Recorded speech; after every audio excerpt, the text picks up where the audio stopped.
suis David Jorion, pâtissier professionnel. Aujourd'hui sur On n'est pas dans la panade, la recette du glaçage brillant pour faire étinceler vos entremets.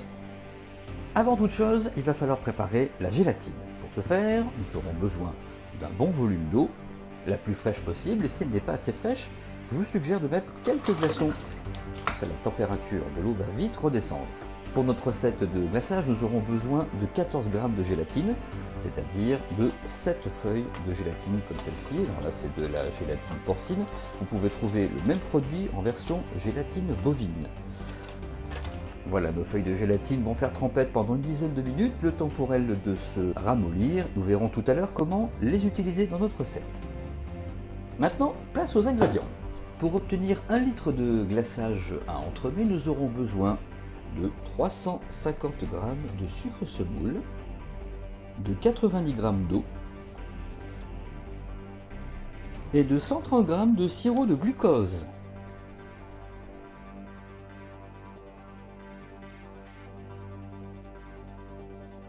Et ouais, ça pègue le sirop de glucose. Cette première partie des ingrédients, on peut la mettre directement dans sa casserole sur une source d'énergie, comme une plaque de cuisson.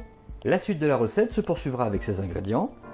90 g de nappage neutre, 175 g de crème liquide 30% de matière grasse, 70 g d'huile de tournesol ou d'huile de colza. Je vous suggère d'éviter les huiles d'arachide qui pourraient poser problème à d'éventuelles personnes ayant une allergie alimentaire. Nous aurons également besoin d'un petit peu de chocolat blanc, 90 g précisément. Selon la couleur que vous désirez donner à votre glaçage, eh bien, il faudra peut-être aussi un petit peu de colorant alimentaire. Et bien sûr, il ne faut pas oublier notre gélatine qui est toujours en train de faire trempette pour le moment. Allez, c'est parti! Vous allez le voir, le procédé de cette recette n'est pas très compliqué. En gros, c'est une ébullition. Donc on va pouvoir amener à haute température notre casserole qui contient l'eau, le sucre semoule et le sirop de glucose jusqu'à ce que tout cela atteigne la température de 110 degrés. Nous voilà arrivés à la bonne température, donc 110 degrés environ. Un petit coup de touillette et nous allons rajouter le nappage neutre.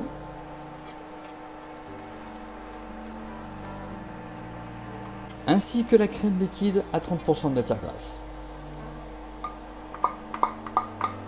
Un autre tour de touillette et on reporte tout ça à la même température d'ébullition, c'est-à-dire 110 degrés.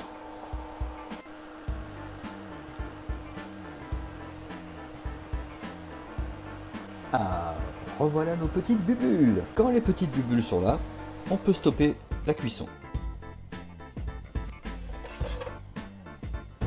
Et sans attendre, nous allons mettre les derniers ingrédients dans notre mélange, à commencer par la gélatine, qui, depuis tout à l'heure, après sa trempette, a repris la bonne consistance. Alors, ce qu'il faut, c'est bien les essorer pour la débarrasser le plus possible de l'eau qui lui a permis de se ramollir à cette gélatine. Donc c'est tout simple, il suffit de bien presser, et comme l'eau était bien fraîche, la gélatine ne se déchire pas.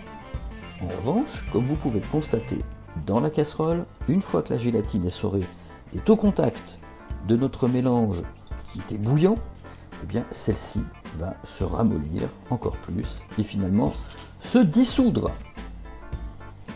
On va aider la dissolution à se faire un peu plus rapidement en agitant notre liquide bouillant avec la gélatine. Voilà, hop, c'est fait. Bye bye la gélatine, elle fait partie maintenant du mélange.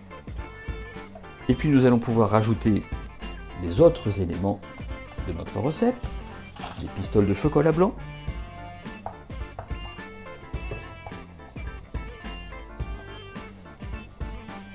là aussi on peut touiller pour les aider à fondre et à se mélanger à l'ensemble.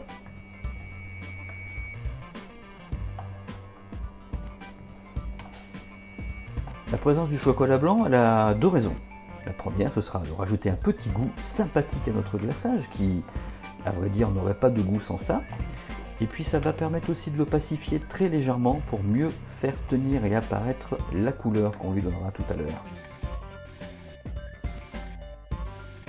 Allez, une fois le chocolat blanc quasiment dissous, on va rajouter notre huile. Donc là, c'est de l'huile de tournesol.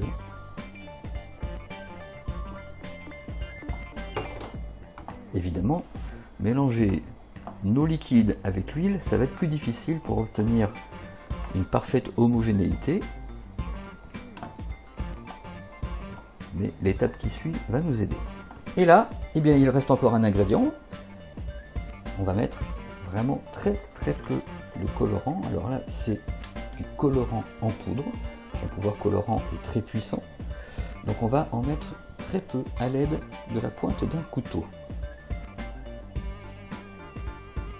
Cette toute petite quantité de poudre va donner un bel aspect marron à notre glaçage. Évidemment, vous pouvez mettre la couleur que vous souhaitez, du bleu, du vert, du rouge, du rose, du violet et toutes les couleurs de l'arc-en-ciel, comme ça vous plaira. Je préconise plutôt l'usage de colorants alimentaires en poudre, mais vous pouvez quand même essayer avec, vous savez, ces petites pipettes en plastique de colorants prédissous qu'on trouve au rayon pâtisserie de toutes les grandes surfaces. C'est un peu plus facile à trouver et pratique, mais le résultat sera peut-être un peu moins épatant. Notre glaçage brillant pour entremets est presque terminé, il ne reste plus qu'une étape à franchir, celle du mixage. Le but de cette étape, c'est bien sûr d'obtenir une homogénéité de tous nos ingrédients, y compris l'huile, mais c'est aussi d'essayer de retirer toutes les petites bulles d'air qui sont dans notre mélange. Un beau glaçage brillant fait une belle impression s'il est totalement exempt de petites bulles à sa surface. Pour atteindre cet objectif, la suite du mixage doit se faire une fois que le glaçage est refroidi et dans un récipient plus haut que large.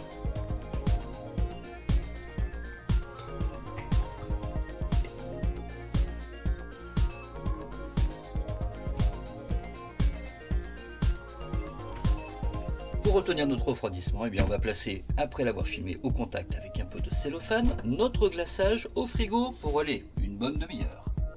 Et revoici notre glaçage, son temps de refroidissement au frigo est terminé. Quelle température avons-nous? 38, c'est pas mal. Pour pouvoir le couler sur l'entremet, c'est la bonne température. Notre glaçage brillant est presque prêt pour l'utilisation. On va quand même lui redonner un tout petit coup de mixeur, histoire de chasser les dernières bulles d'air qui peuvent être à l'intérieur.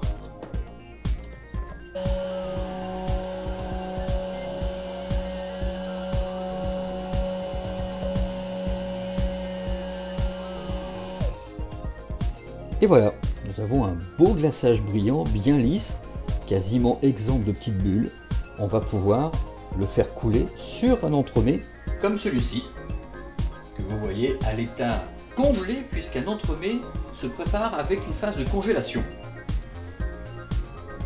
Alors ma méthode pour le glaçage est très simple, il suffit de poser l'entremet encore congelé sur un support rigide qui permet de le tenir en hauteur et de mettre tout ça au-dessus de feuilles de cellophane qui va permettre deux choses: ne pas salir votre table dans la cuisine ou votre plan de travail, mais aussi de pouvoir récupérer le reste de glaçage une fois qu'on aura coulé notre entremet. Mon entremet du jour est encerclé d'une feuille de rhodioïde, je l'enlève. Et maintenant, je fais couler sur cet entremet congelé notre glaçage.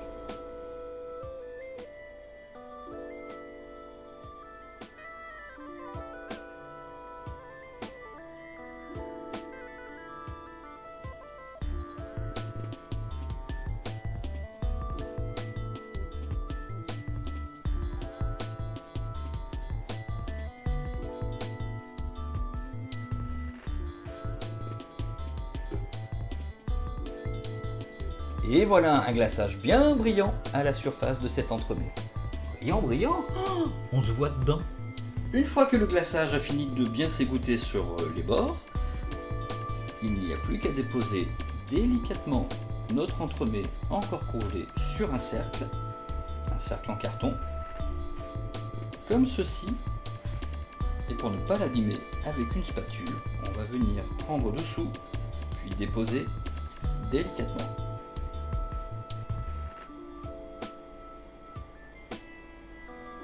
Comme cela. Et voilà pour ce beau glaçage. Pas compliqué à faire hein, finalement. Il est l'étape fondamentale d'une belle décoration d'entremet, qu'on peut agrémenter de pas mal de choses, comme des petites coques de macarons par exemple à déposer sur le flanc du gâteau.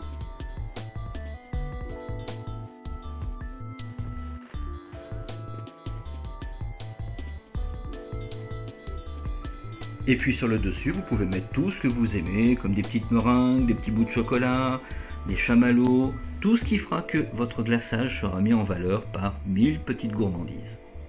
Et voilà, la recette de ce glaçage brillant pour entremets est terminée. J'espère que vous avez aimé la suivre. N'hésitez pas à la partager, à commenter et à vous abonner à la chaîne On n'est pas dans la panade. A bientôt pour une nouvelle recette.